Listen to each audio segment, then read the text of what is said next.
नमस्कार. लग्नानंतर होईलच प्रेम या मालिकेमध्ये आता जीवाला शुद्ध आलेली असते. जीवाला शुद्ध आलेली पाहून मानिनीला खूप आनंद झालेला असतो. मानिनी लगेच आता निरोप पाठवते नंदिनीला की आता जीवाला शुद्ध आलेली आहे. तेव्हा तर नंदिनी धावत पळतच आता घरी येते आणि बघते तर काय खरंच जीवा शुद्धीत असतो.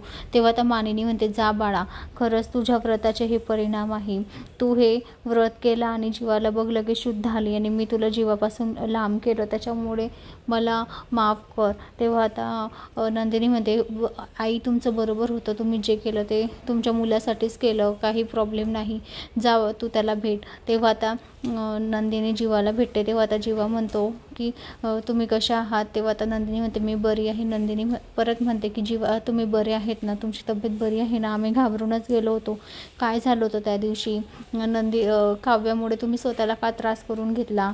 तेव्हा आता जीवा सगळं सत्य सांगतो की कारण जो टॅटू होता तो काव्याच्या नावाचाच टॅटू होता, म्हणून मी स्वतःला तिथे तो टॅटू काढून टाकला. असं आता सांगताच नंदिनीला खूप मोठा धक्का बसतो.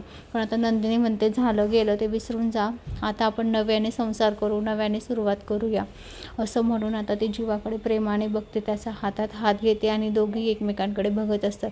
तर आता जीवाची नजर आता नंदिनीकडून हटतच नसते. तो एकसारखा नंदिनीकडे बघत असतो.